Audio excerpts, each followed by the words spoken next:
Commissioner Sadler, Here. Commissioner Whiten, Here. Commissioner Duvin, Here. Chair Pro Tem Goldman.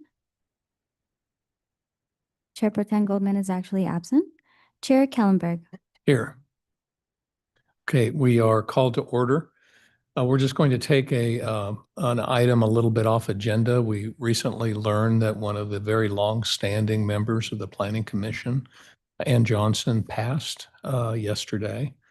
And so we would just like to take a few minutes to ask if anybody on the commission would like to say anything in regard to Ann and the time she spent on the commission. Yeah, I would. Thanks, Commissioner Kellenberg.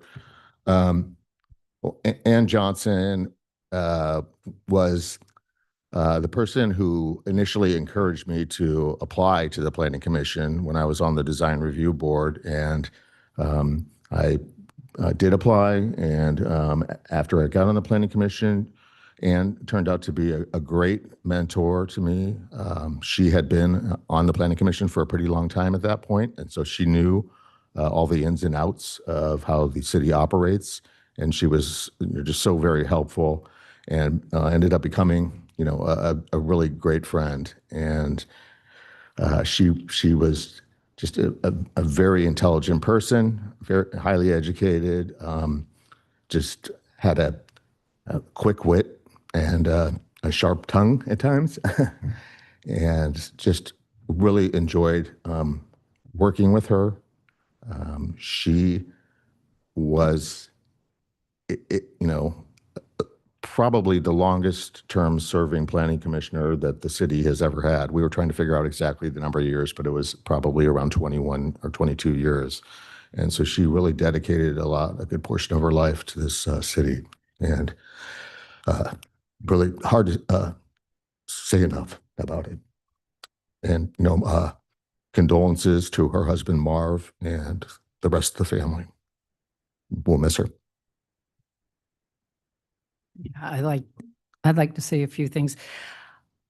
I checked the records online to see how long Ann had served. And as far back as the online records go for the Planning Commission, which is 2009, there was Ann Johnson. And at that time, she was the chair of the Planning Commission and was serving with Bob Wayland, and a few years later with Sue Kempf, who are both now city council members.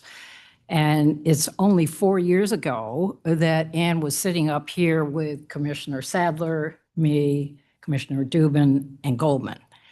All told, as far as I can tell, after polling the city clerk's office and Kirsten Gallagher, our former clerk, who checked the Stu News archive, she served 21 years and which was a record.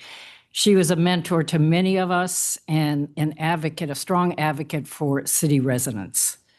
She was involved in the campaigns of at least 3 of our current city council members, and who knows how many others before them.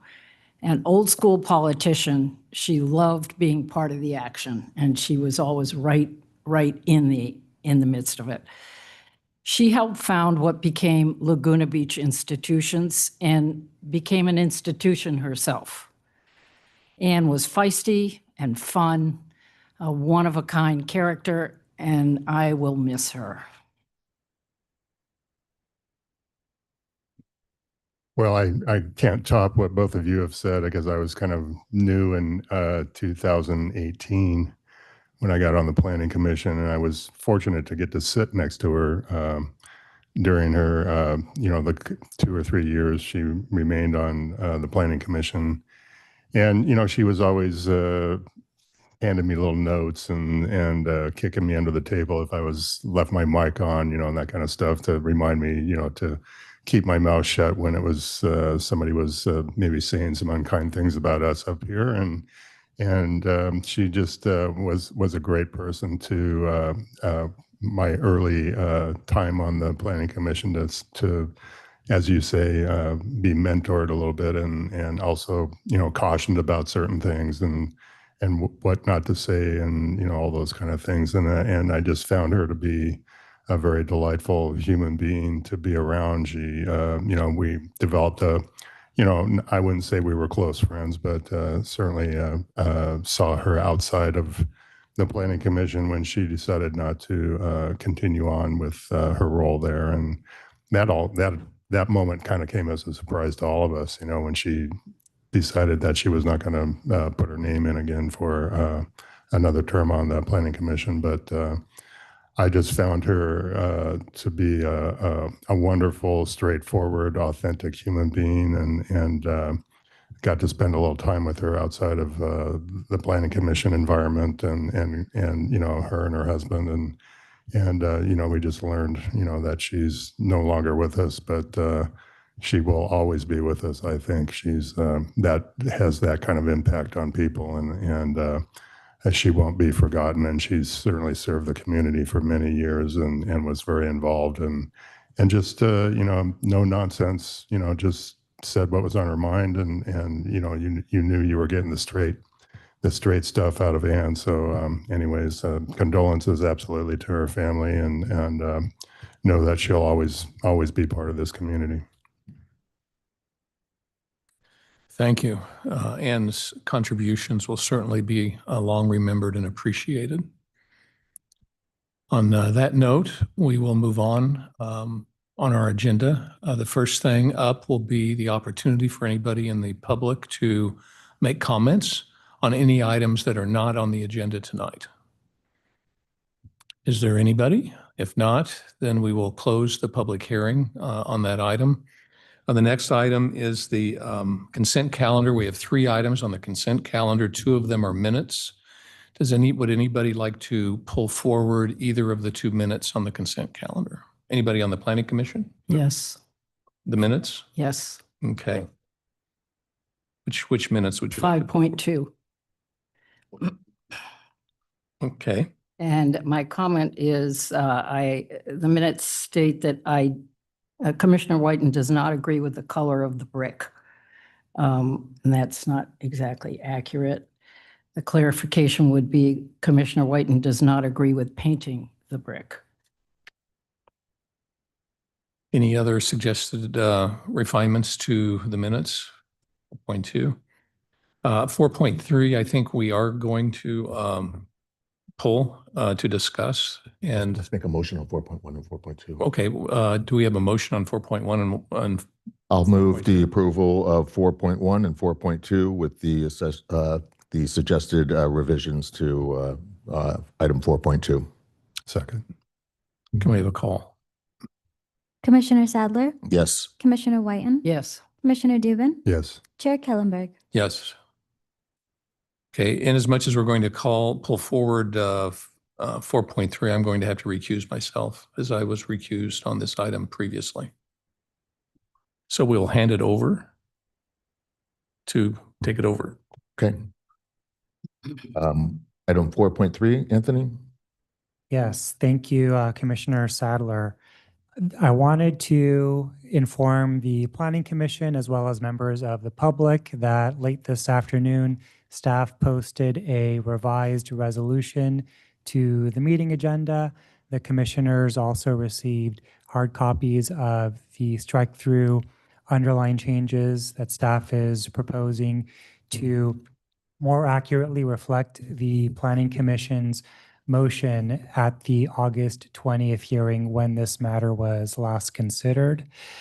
The changes generally relate to more accurately capturing, in staff's view, the Planning Commission's decision on this item, which was one of a conditional approval. The Planning Commission granted one of the applicant's 3 requested variances, and through conditions of approval that were imposed on the project, 2 of the applicant's requested variances were no longer necessary, and that the project was conditioned to conform to code requirements. Excuse me. And I did also want to correct one thing in that revised draft resolution for you this evening, which is at the August 20th meeting, the Planning Commission voted 3-1 with Commissioner Sadler dissenting and Chair Kellenberg recused from the item. That will conclude staff's introduction to this item. Thank you. Thank you, Anthony. Does any of the other commissioners have any questions about this item or this resolution and change of resolution? No. Okay, would somebody like to make a motion? Oh, Wait. sorry. If I may suggest to the chair that we open the matter for public Oh, comment. yes. I'll open this for public, the public hearing for public comment. If anybody would like to comment on this item, please come forward. You'll have 3 minutes. And if I may, again, Chair, this resolution and the comments should be focused on whether or not the resolution encapsulates the action of the Planning Commission at the last meeting when the public hearing took place. At that last meeting, the public hearing was closed, so the Planning Commission should not be considering additional evidence and further deliberating. The analysis is whether the resolution reflects what was discussed and deliberated at the last meeting. Correct. Understood? All right. You'll have 3 minutes. Ruben Flores, owner of Laguna Nursery. First of all, thank you very much, Anthony, for giving me a call because I had no idea that this was on the agenda. So there was no notice given that this was something that I should attend or that this was something that was a finalization. I would think that maybe a notice would be given at least a day in advance so I could look over what is the determination of it all, and that some things were stricken or redlined, or again, I'm just now getting this is a little bit strange. Is this a redaction? Is this kind of like Trump stuff that's going on? I don't understand why there's stuff that's being taken out of the file or from the written word. So to me, that's strange as well. And I really haven't had a chance to read it over to agree with it or say that this is how I thought. When I just got a call from Anthony, who again, I have all the respect for you. You've been here forever. And I remember when you very first started, and I love that you've done as well as you have here, so great for you. But he called me up and said that 2 of the items were denied. At the end of our meeting last time, I didn't get that 2 items were denied. In fact, the Stu News write-up is like, Ruben and Laguna Nursery gets the green light. I didn't get that it was a yellow or a red. And so I kind of feel like there's a little bit of a gap between what I heard and my friends heard and what I'm being told is the outcome. And if I'm overreacting, which I may be because I just heard that something's up, I would love a moment to pause this, so let me go over it rather than it be, and I don't know if what happens today makes it final, and I can be changed. I'm not sure. So all I know is that lies. All I know is that there was a request for 100 square foot reduction in outdoor material, and that we decided that one of the signs had to come off and the other one was reduced. I already got the reduced sign made. I'm going to put it up and get the city's okay on it. I kind of felt like we were green lit, and now I'm finding out that it's 80% red. I would love a clarification from somebody as to what the truth about this is. So, and I appeal to you, and I appreciate the panel. Thank you. Sure. Thank you. Are there any other speakers on this item? I've seen none. I'll close the public hearing. I could try to respond to some of that if you want to try to respond to it, Anthony. Yes, Commissioner Sadler, if I may make the initial attempt, and ultimately it's up to the Planning Commission's discretion as to whether or not the draft resolution before you accurately reflects your motion at the August 20th hearing.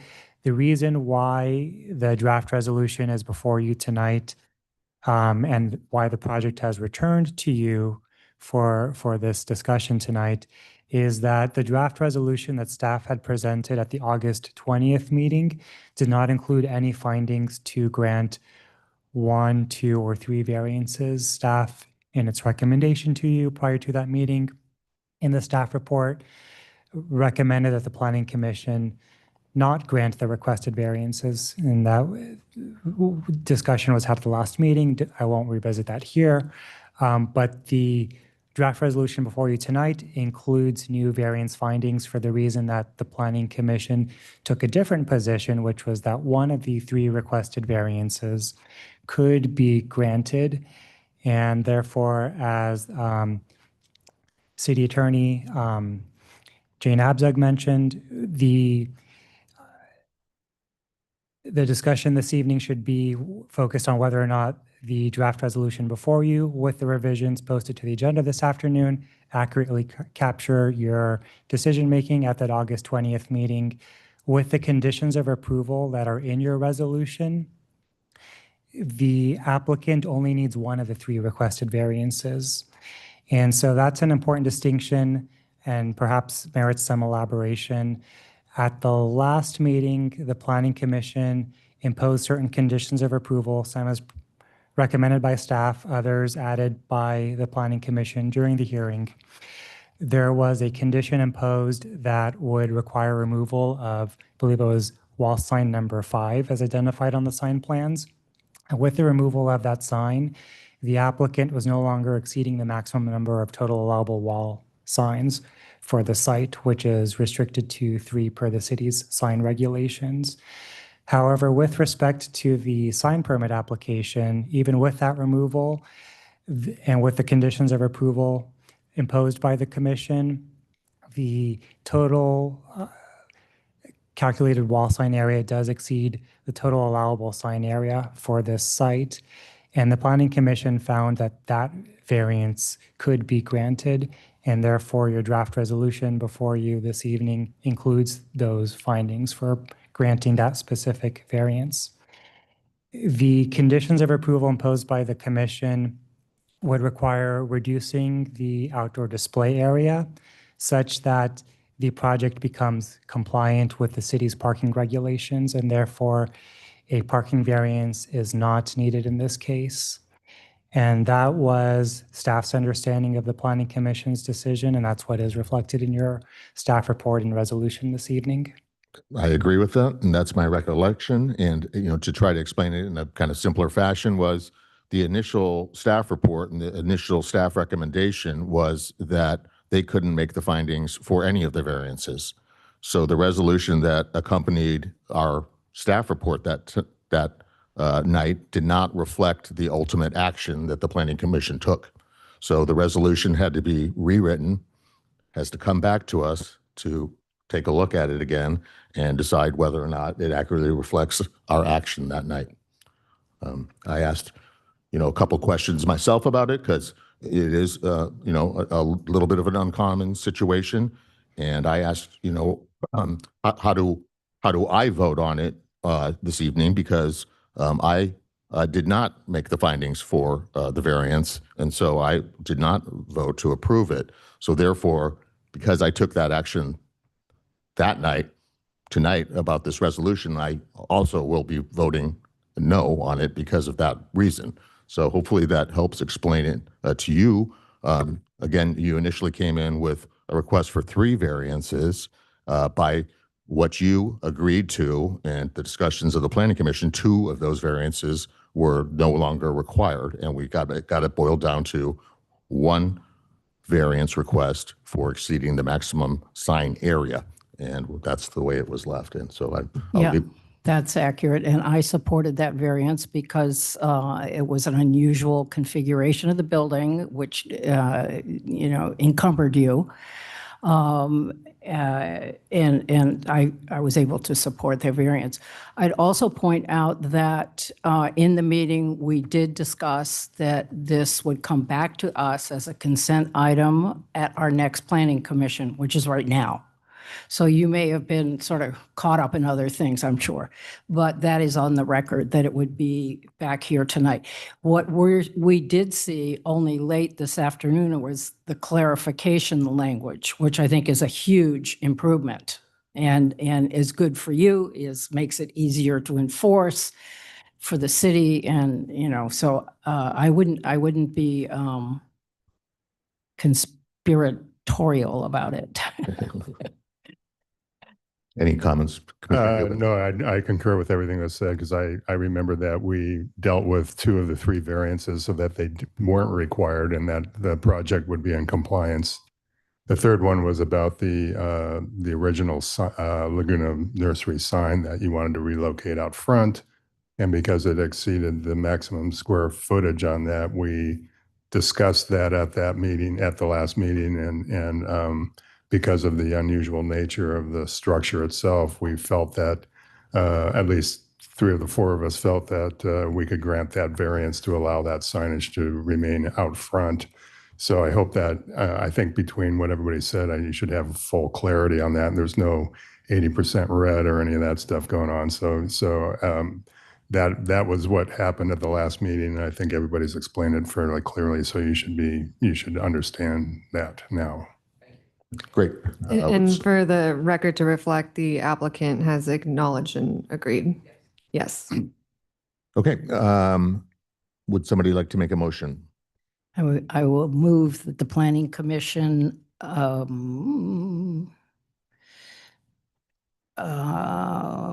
approve resolution number 22-1901. A second. And if I may just add with the red lines, the red line version that was posted this evening. With the red line version that was posted this evening. And the With- other further clarifications that Anthony Vieira had spoken. To reflect the vote that occurred at the August 20th hearing. To reflect the vote that occurred at the August 20th. I will resecond. Okay. Roll call, please. Commissioner Sadler? No. Commissioner Whiten? Yes. Commissioner Dubin? Yes. Motion passed. Thank you. Commissioner Kellenberg, where are you? We'll wait a moment for Commissioner Kellenberg to return.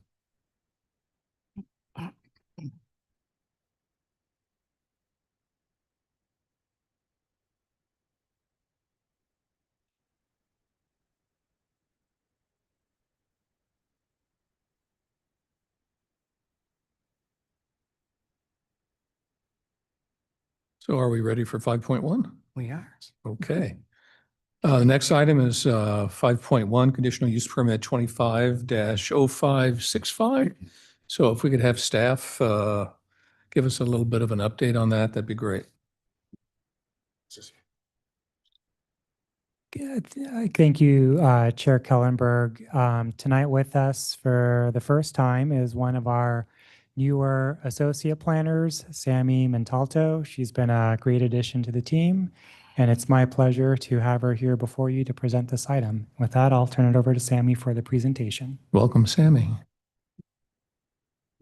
Thank you and good evening, commissioners. Like Anthony said, my name is Sammy Montalto and I'm here to present item 5.1, which is a request for a conditional use permit for an artist's work-live unit at 3337 Laguna Canyon Road, Unit C.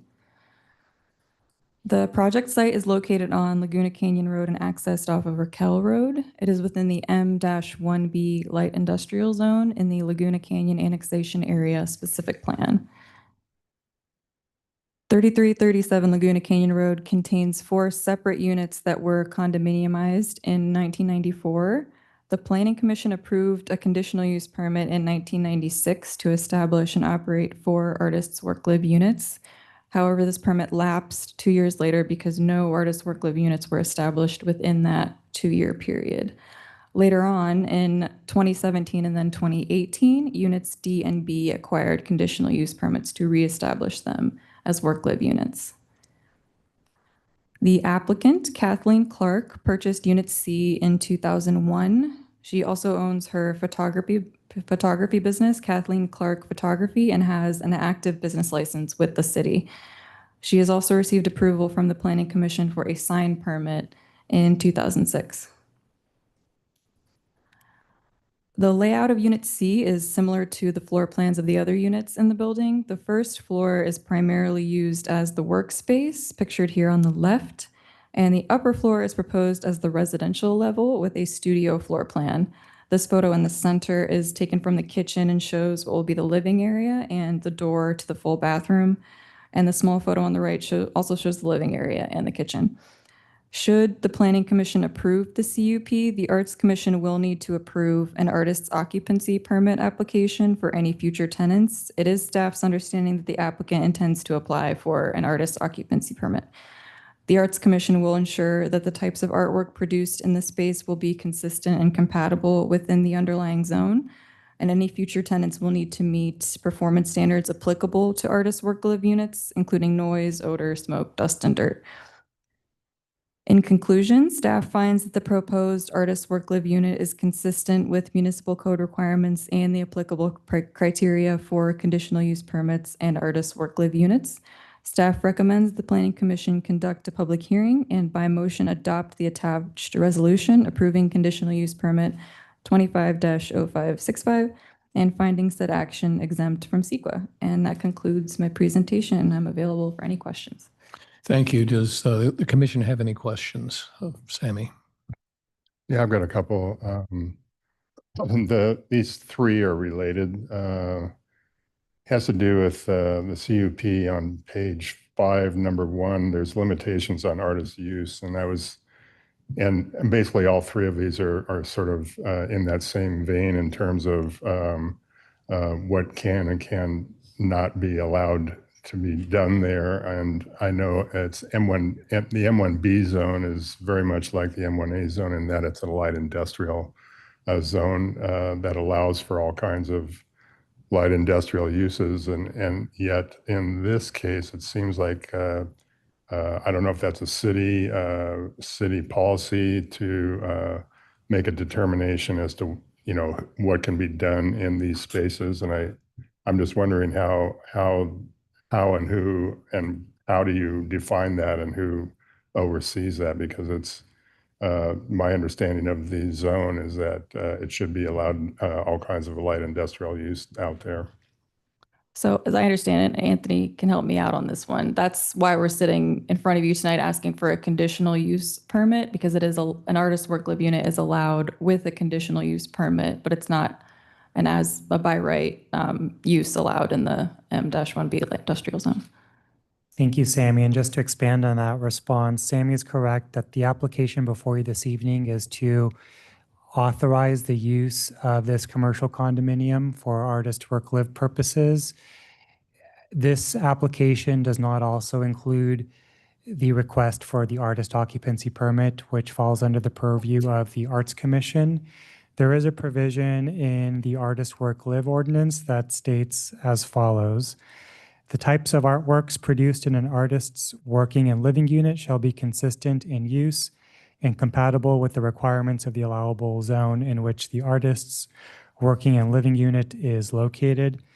Now, at this time, we don't have an application for who the future occupant will be, and that will, as I mentioned, be handled by a separate decision-making body that at a staff level is administered through the cultural arts manager, Sean Poschel. She does consult with us periodically, but generally it's handled through her management and oversight.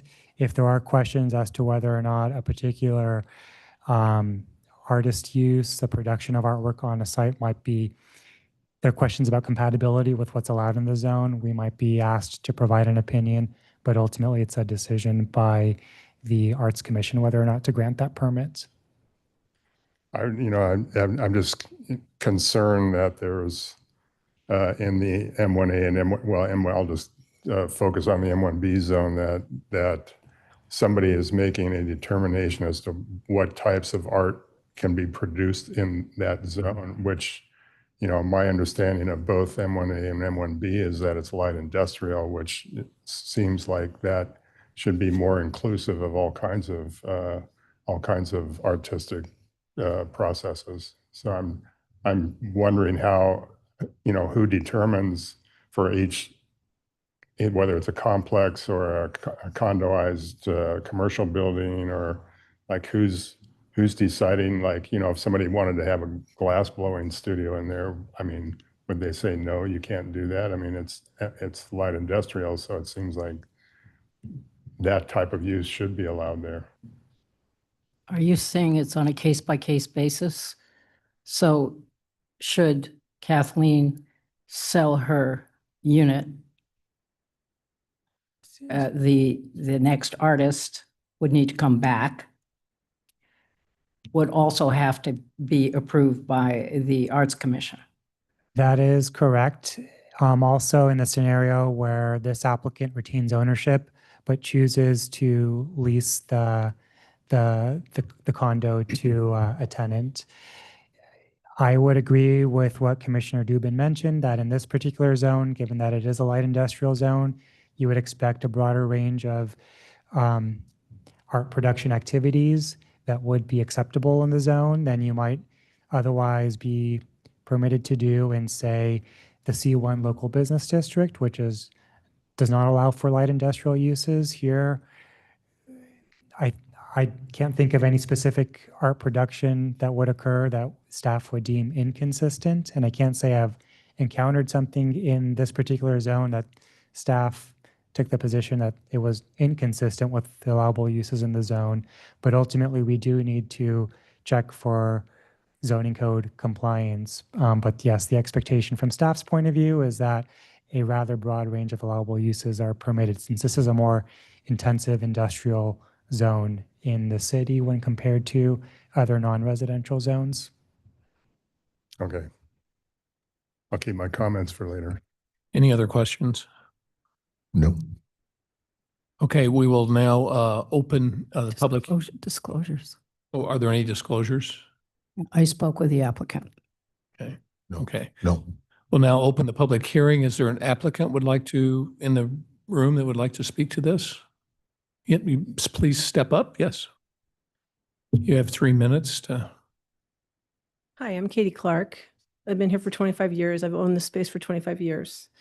And some of your concerns for the space to another tenant, for instance, first of all, I don't recommend anything with fire, as it's a wood building. But based on my experience of owning this building, it's really, I'm a photographer, and it's basically been painters, architects, minimal invasive art in this particular space. And I don't think it's conducive for anything dusty or hardcore, because it's a really nice upstairs, downstairs space. And just a kind of a caveat is, when I first bought the building, I was sold it under the condition that it was a work live, and I couldn't get financing for it because it was a commercial residential. So I had a really hard time getting a loan. I finally did get a loan and have had the same lender all these years.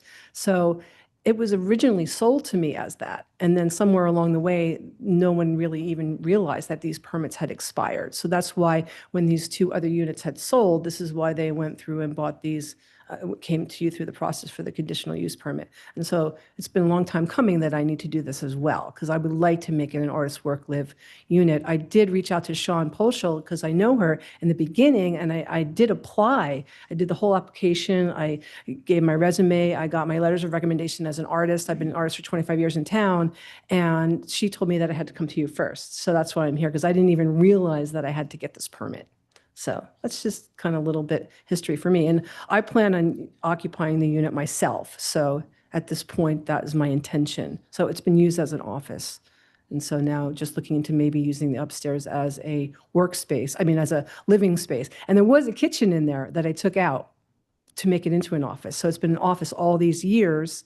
And now maybe down the road, if I sell it or want to, remodel it, I'd like to have this permit in place to possibly make it an artist work live. And I do understand the conditions also to even sell the unit. It requires another artist or someone in the creative arts to buy it. So it's a very interesting property.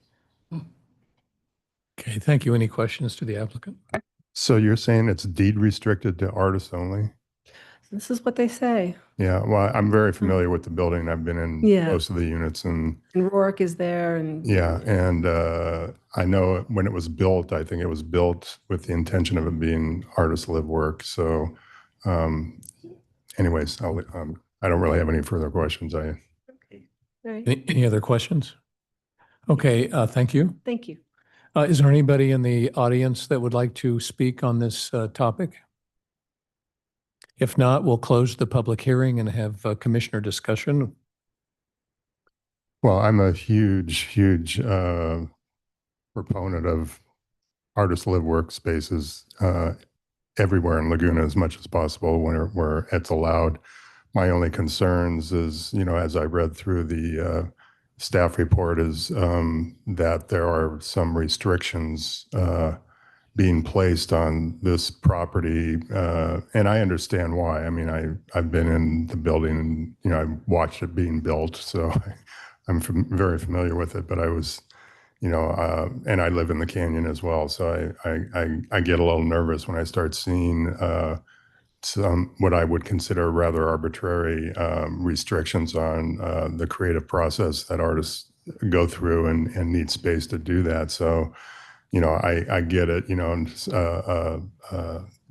A welder, sculptor is not going to probably fit that building, and there's a lot of other artistic processes that probably won't either. But I just needed some clarification from staff in terms of, the entire M1A and M1B zones, because they are light industrial and they do allow artist live work studios in both of those zones. So that's an allowable use. But so it wasn't directed towards you or your use. It was mainly me trying to get clarity about who makes those decisions as to what type of artistic endeavors can happen in the M1 in the light industrial zones in the canyon, and because it's a little dicey for myself as well. So that's all. I'll be supporting this. Yeah, I can make the findings for the CUP, and I also strongly support the work live for artists. I support it actually beyond that for anybody who wants to have a work live situation downtown or in the canyon, but specifically as it relates to this application, I'm in full support. I think that the M1A and the M1B are ideal locations for this to happen, and that we should consider expanding the housing out in that district in a pretty aggressive way. So I'm in full support. I am as well. It seems this is a pretty straightforward one where you're in a building where adjacent units have been given the same permit. So, and I agree with the staff's analysis that it's categorically exempt from CEQA with no exceptions to those exemptions, and it's exempt from having a coastal development permit. So I'm willing to support it as well. I as well can agree with the findings that staff has made. It seems a little, we're sitting here approving live work in a building that was designed and built for live work. So it's one of these where you kind of wonder, but I understand the technicality of why we have to do that. So yeah, absolutely supportive. Could I get a motion? Yeah, I'll move that we adopt a resolution approving a conditional use permit for an artist work live unit at 3337 Laguna Canyon Road, Unit C, and finding said action exempt from CEQA. Second. Roll call. Commissioner Sadler? Yes. Commissioner Whiten? Yes. Commissioner Dubin? Yes. Chair Kellenberg? Yes. Motion passed. Excellent. You're welcome. We'll now move on to item 5.2, design review 25-038 and coastal development permit 25-0388. So if staff would like to apprise us of the details of this item. Good evening, Chair and members of the Planning Commission. Just give me a moment while I pull up the presentation. Do we have any disclosures while she's doing that? Yeah, I met with the owner on site, and I also want to let you know that in 2016, when the major remodel of the ranch property was underway, that I was commissioned to do a site-specific sculpture for the ranch, but that was well before I was on planning, and it was about 10 years ago. You can stay. Any others? Yeah, I met with the owner on site. As did I. Okay. Went to the site, did not meet with the owner. Please proceed. Sure. Wortling. Good evening, Chair and members of the Planning Commission. Item 5.2 is design review and coastal development permit for site improvements located for the Ranch Resort at 31106 Coast Highway. The property is currently developed with an existing hotel, restaurant, spa, golf course, and camp facility that was redeveloped in 2014 with approval of Resolution 14-574. The proposed improvements are located within the golf course site adjacent to the wedding lawn and shop at the project site. The new proposed retaining wall has heights ranging from 5 to 10 feet of exposed height, with the existing an approximately 134 feet 6 inches wide retaining wall, and it will support 126 cubic yards of geofoam backfill material. This will expand the wedding lawn width by an approximate 6 to 33 feet. These improvements are intended to serve as better separation between the golf course use and the wedding lawn, and to allow for improved safety for guests. The retaining wall will be lit by 15 light fixtures that are consistent with the approved lighting plan for the project site. The proposed signage on the retaining wall is exempt from design review due to its location not being visible from a public street or pedestrian access way. The applicant has provided the stone sample for your review, as well as a lighting fixture in the plan set. As analyzed in the staff report, the project is consistent with all design review criteria. Additionally, the project is consistent with the zoning code with respects to height restrictions. The project is also compliant with all coastal development permit review criteria and required findings.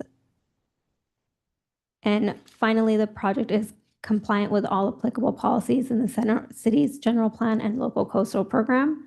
The project site is not located within any specific plan. Staff's recommendation is that the Planning Commission adopt resolution approving the design review 25-0387 and coastal development permit 25-0388 and finding said action exempt from CEQA. I'm available to answer any questions, as is the project applicant. For staff. Yeah, I have a one or two. Just regarding staking requirements, does something such as this, a retaining wall, depending on how much out of grade it is, does it ever require staking? No, staking is only required for upper level additions or projections more than 15 feet above grade. And so the highest point of this retaining wall is 10 feet. Okay, and this question might be more for the applicant, but I'll ask you anyway. I believe somewhere in the staff report, it talked about the retaining wall being clad with manufactured stone, and somewhere else it just referred to it as being stone. Do you make any distinction between the two, or do you know if what the actual plan is? Is that true stone or is that simulated stone? I will let the applicant Okay. provide an answer. That's We'll open the public hearing in a Okay. second. Okay. There's no mention in the staff report of the concrete wall at the back. That's a replacement of the existing low wood retaining wall. And there are no drawings for that. So, I mean, there's a line on the page, but is because that is below 3 feet in height and therefore doesn't require a permit per se. It's just a straight up replacement. I could provide a response, Commissioner. The retaining wall that's identified in the staff report is subject to design review approval because it exceeds an exposed height of 5 feet, whereas the new wall that would replace an existing freestanding fence at the rear of the property is not triggering design review. However, prior to construction, it will require a building permit issued by the building division. Okay, thank you. My other question has to do with the assembly area. And I think that's could you explain what that means? That there's a maximum assembly area of 7,300 square feet. Could just explain what that actually means? Certainly. So that maximum assembly area is a result of a condition of approval from the resolution from 2014 when the ranch site was originally redeveloped. So let me, I believe what it means is that at any one time, there can be no more than roughly 7,300 square feet of assembly area, indoor and outdoor, and that's because of the parking restrictions. But I think that should be clarified. It's, if you didn't know that, and I actually talked to the owner about that, you wouldn't know what that meant. Because it sounds as though that refers to permanently dedicated assembly areas, which this practically exceeds, the total amount. So I would request that we clarify that in the resolution. There are questions for staff? In that case, we'll open the public hearing and the applicant has an opportunity to clarify or support their submission. So I think the submission speaks for itself. Obviously, no one's going to see this. Ken's question about the stone, it's artificial stone, but it's really good artificial stone. So it matches what is, shown elsewhere on the property just about everywhere, including the restaurant, the lodge, or whatever. We're going for a very consistent look in terms of the stone, the landscape, the whole project.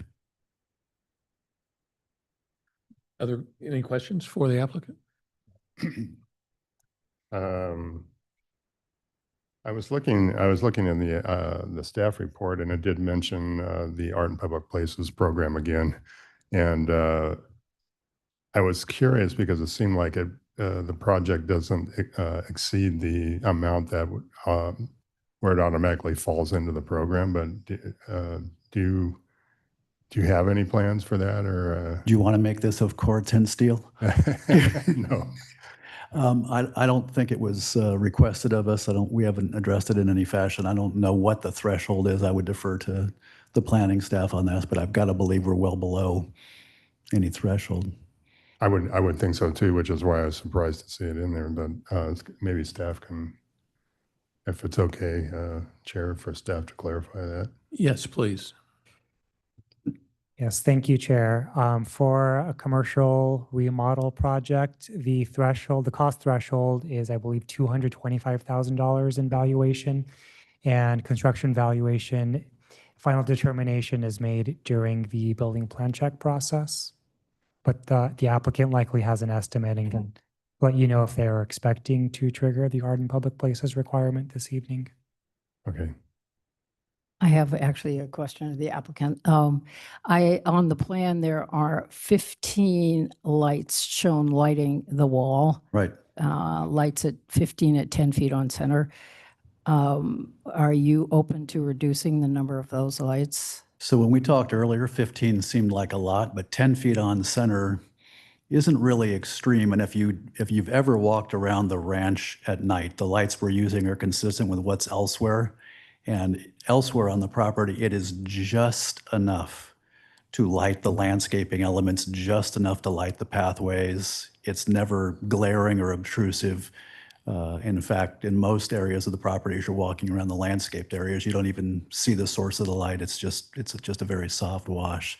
So, I mean, we could, but I don't think this is going to be obtrusive. And are they on all night? I don't think so. I mean, I know in the pathway area around the hotel, they're on. It's on a what is it? I'd like to buy a Val. Not a rheostat. What the hell is it? A timer or light Yeah, sensor? it just, yes, on at dark, off at dawn. Right. But we could kill these at midnight or something like that. The patio is very quiet after 10 or 11 o'clock at night. Okay, thank you. Questions? Okay, if there's no more questions. We'll then open the public hearing to anybody in the audience that would like to speak to this item. Seeing none, we will close the public hearing and open it to Planning Commissioner discussion. Well, I was down there today and of course went over it with you and, I understand, the landscaping that's going on the lower part of the new wall and then also above where it'll keep people from, going over the top. I, I, I like the idea that the ranch is still under sort of evolution, and that as things progress and the uses evolve, that you're still working on it and accommodating those changes. It's interesting to see it continue to evolve for me. So I can make the CEQA exemption on this as well and all the other findings. So I will be approving the project. Yeah, I had, when we were out on site yesterday, some concerns that sheer number of fixtures seemed more commercial than was necessary, but I can see the lumens are low and it is consistent with what you're doing in the rest of the resort. And you're very sensitive to all of these components because it's part of the overall experience. So I can live with it. And I think this organic evolution, as Commissioner Dubin says, is great because you're responding to the needs of your users, and so it has a very lived-in feeling, which I think is very appealing. I can make all the findings, and I'm in full support of the project. Thank you. It definitely solves a safety problem. Yeah, I agree with all that. When I was out there walking around, you see what the idea and the intent is here. And regarding the retaining wall itself and the type of stone, whether it be real stone or manufactured stone, if it's the same type of manufactured stone that's been used elsewhere in the ranch project, then it's looks good and it's tasteful. And in addition to that, they're proposing landscaping both at the top of the wall to prevent fall protection and not necessitate the need for a railing at the top there. I think that's a good idea. And they're proposing landscaping at the base of the wall. So, depending on how densely that vegetation at the base gets and how tall it grows, only a portion of that wall is going to end up being exposed anyway. I also agree with the idea. When I was out there, I got the idea and the concept of somebody maybe intentionally driving a golf ball up higher on that hillside and trying to get it to roll back down, which is not particularly safe for the people that are out there on the patio or happen to be up there on the wedding lawn. So I think that makes sense as well. So I'm willing to support it. I am, the issue that you brought up regarding the assembly area and what exactly that means, I'm a little confused about that still. Whether or not that's for the entirety of the ranch project or it's for this particular area. I mean, because if it, a wedding could be happening on this lawn and something else could be happening elsewhere on the property. Are we restricting the entire? Can I ask that question at this point? I can open the public hearing if you'd like to respond. Sure. So the restriction in 7,300 feet is something like that. We have no restrictions as to where we can do events on the property. We could do something on the fifth fairway. We could do something on the patio off of our ballroom. We could do something just about anywhere, but we can't have more than 7,300 feet at one time. So we can actually do a wedding in the trees, utilizing less than that footprint, and then that same group can then transfer into the ballroom area or whatever, and still within that footprint. So, and we wouldn't do it anyway, even if we had unrestricted, just from a sheer parking logistics and experiential point, we would never, kind of overcommit. So, And the expanded area, once you put the wall in, does not exceed 7,300 square I feet. think it's about 5,500 feet of usable or something like that. It's not over 7,300 of actual usable. And Okay, excellent. Okay. Is that your understanding, Anthony? Chair, if I may, if there are ever any questions of interpretation related to the 2014 CUP, which is essentially being referenced in this condition of approval. What I would offer is that staff would be more than happy to evaluate the, let's say, upcoming wedding event, have that conversation about what the original approval it intended to achieve. We would likely need to do a little bit of research into that approval history. But I wouldn't recommend making any changes to the condition of approval this evening because we are essentially stipulating a requirement that was imposed on the project previously. Understood. And I don't think that was the intent. It was really just clarification. Verification. Okay, if any other questions of the applicant, then I'll close the public hearing again. And are you finished with your comments? Yes, we did. Yeah, we've been through that. Yeah, so I'll just make my comments. I'm a big fan of the ranch. I think it's just a wonderful facility for the community, and it's very high quality. I think from the aesthetic standpoint, this actually increases the visual articulation of the site with the additional wall, which I think isn't actually an aesthetic improvement. I did have a little bit of concern about the safety by creating an opportunity for more people to gather at the end of the 18th green. But we discussed that, and I think I'm comfortable, with that particular aspect. And I think nobody's mentioned it, but I think it's good that we're just creating gathering places and enhancing gathering places and providing additional place for people in our community to gather for special events. To me, that's a public benefit of this project. So on that basis, I can be supportive.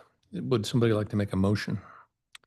By the way, there isn't 18 holes there. It's only 9. 9. Last green. Okay, When I play, it seems like. It just seems like 18. I move that the Planning Commission adopt a resolution approving design review 25-0387 and coastal development permit 25-0388 and finding said action exempt from CEQA. Is there a second? I'll second. Roll call, please. Commissioner Sadler, Yes. Commissioner Whiten. Yes. Commissioner Dubin, Yes. Chair Kellenberg. Yes. Motion has passed 4-0. Okay, congratulations.